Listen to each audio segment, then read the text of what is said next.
Gwen Stefani joining the Bert Show. Hi, Gwen Stefani. Hi, how are you? Fantastic. How are you? Thank you for joining us. I'm great. I'm on tour. I mean, I can't even believe it. Yeah, you are. I'm like, what? You seem so happy. I've been watching all your snaps, and you just seem so at peace on tour. It's crazy because I thought that I was done with that. You know what I'm saying? Like, I just kind of thought that won't ever happen again. And, you know, the last tour I went on with No Doubt was right after I gave birth to Zuma, and he's turning 8. Wow. So I almost died on that tour as well because I had just given birth to him, and I had a toddler, and I was going out there and doing those No Doubt shows that take pretty much 150% of my, like, energy. Like, I don't even know. Like, I came, every night I would get on stage and be like, okay, the ambulance is going to come screaming off the floor tonight. Like, I feel like I really overdid it, and I don't know. I just never thought I would be doing this right now, but it's crazy because I never thought I'd have new music, and then all of a sudden, here we are. And to be face-to-face with that audience, I can't even tell you. I mean, the support and love that they've given me in the last year, and then to see them in real life, and like I have this whole pile of love that I've been saving up. Like, I'm starving for these guys. So it's just this whole crazy, like, I don't know. I don't even know how to describe it because I'm so blessed that I got to have this life experience of being on stage. You know what I mean? So every night's different. Last night was probably my favorite show so far. I think I've done 4. So it's just magical, and I just am so grateful.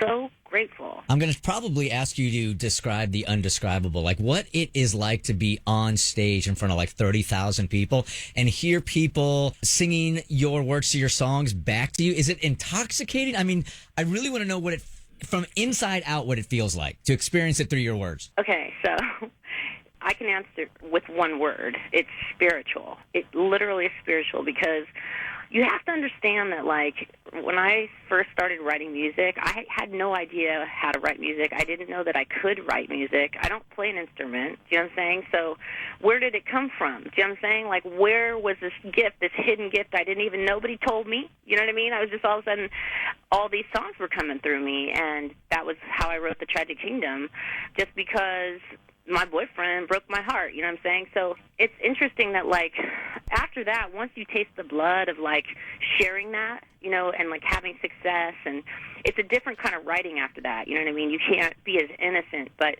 I think that this is what the truth feels like with this record that I just made. It was because I was so rock bottom, like dead, like on the floor, like hopeless, to turn to music and to turn to my gift and kind of be like, you know what, this is the only thing I have.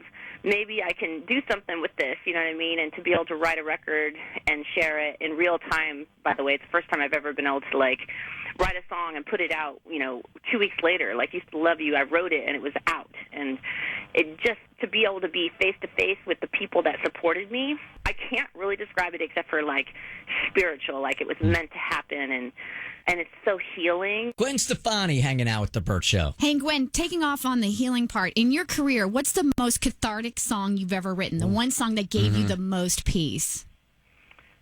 Oh, that's a really hard question. I don't know. I mean, it's like, it's what's weird to me is to go back and sing songs that, like, are so relevant still. That's hard. Like, that to me is like, whoa, you know, like a song like Danger Zone, which it wasn't a hit or anything, but I don't even like doing it. Like, it's like, I don't want to go there right now. Like, I took it off the set list. I was like, I can't do that every night. Like, I just don't want to do that energy every night, you know, but like, then a song like Don't Speak that also is super painful, you know, even up until to this day. Like, every time you do them, like, you're feeling it, you know what I mean? It takes you right back. That's why music's so powerful. I mean, Used to Love You to me is probably the one that's been the most unexpected, because I didn't expect to write that song. And I had written the lyric of the chorus, like, the day after, like, this, the worst night of my life, and I didn't even remember writing it down, you know what I mean? And then I went back through my computer and I found it, and I was like, oh my God, like, and then I wrote the song, and then that was the first time the record company was like, I think you have something here. And I think that, you know, these days it's really hard to tell how a song impacts people, but when you do it live, like, when I do that song, it's one of the biggest songs in the set. It's crazy, and it's so healing, like, to have them support me like that. I don't even understand how I can explain it, but it's like a bunch of Band-Aids all over me, you know what I mean? And it's just, I think that song's my favorite right now to do live, weirdly, even though it's upsetting. I feel like you've become a handful of like American sweethearts when it comes to like artists and stuff like that, which sort of is a double-edged sword. It like makes me nervous for you, because do you feel like you're almost at a point where people build you up in order to tear you down? Like, I'm looking at what happened with Taylor Swift here over the last week, and everything's changed in a week. You know what? I think everybody's, like, take me out of the equation. Like, I feel like everything feels weird right now. Do you know what I'm saying? Like, especially for people of my generation living through the times where, you know, I used to go to the P.O. box to get my letters, you know what I mean? Like, people didn't have access to me, like, and I didn't have access.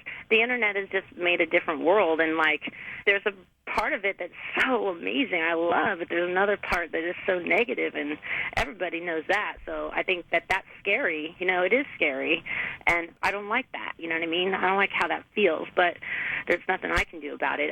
All I can do is listen to, you know, my purpose and try to understand it and, like, serve it, you know. And for me, like, that is, I know that all I'm really good at is, in the past, is maybe writing some songs that are from my heart, that are honest and real, and sharing that. And if it helps somebody, like, that makes me feel like I've contributed. And, like, to go live and give people that moment, like, looking out in the audience and seeing, like, a dad that's probably my age, right, that grew up with No Doubt, and he has his daughter on his shoulders, and it's her first concert, and I'm singing her, like, the truth.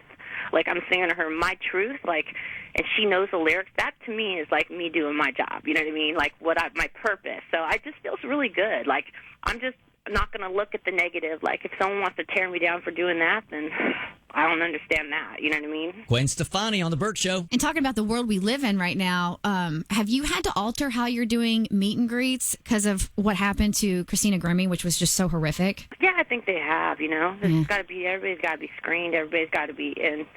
I was like, when I heard that, I was like, I'm not doing meet and greets. Nuh-uh. Like, no way. I got babies, you know. Like, I don't care. And then we talked about how we could do it. And, you know, it's sad because it takes away the fun for the majority of the good people out there that deserve to have that face-to-face. But my meet and greets have been incredible. Like, literally, like, just moving, you know what I mean? Like, moving to be able to meet people and hear the impact. And I don't know, just, I'm so blessed right now. I'm so grateful. You can hear it in your voice, and I'm happy. so excited for you. Thank you. Gwen Stefani, this is what the truth feels like tour. Thank you for joining us. Good luck with everything in your life. I'm pulling for you all the way. Hey, you know what? Thanks for playing my music and supporting me. I really appreciate it. It's a dream come true. Thank you, guys. Thanks, Gwen. All right, take care. Bye-bye. Bye.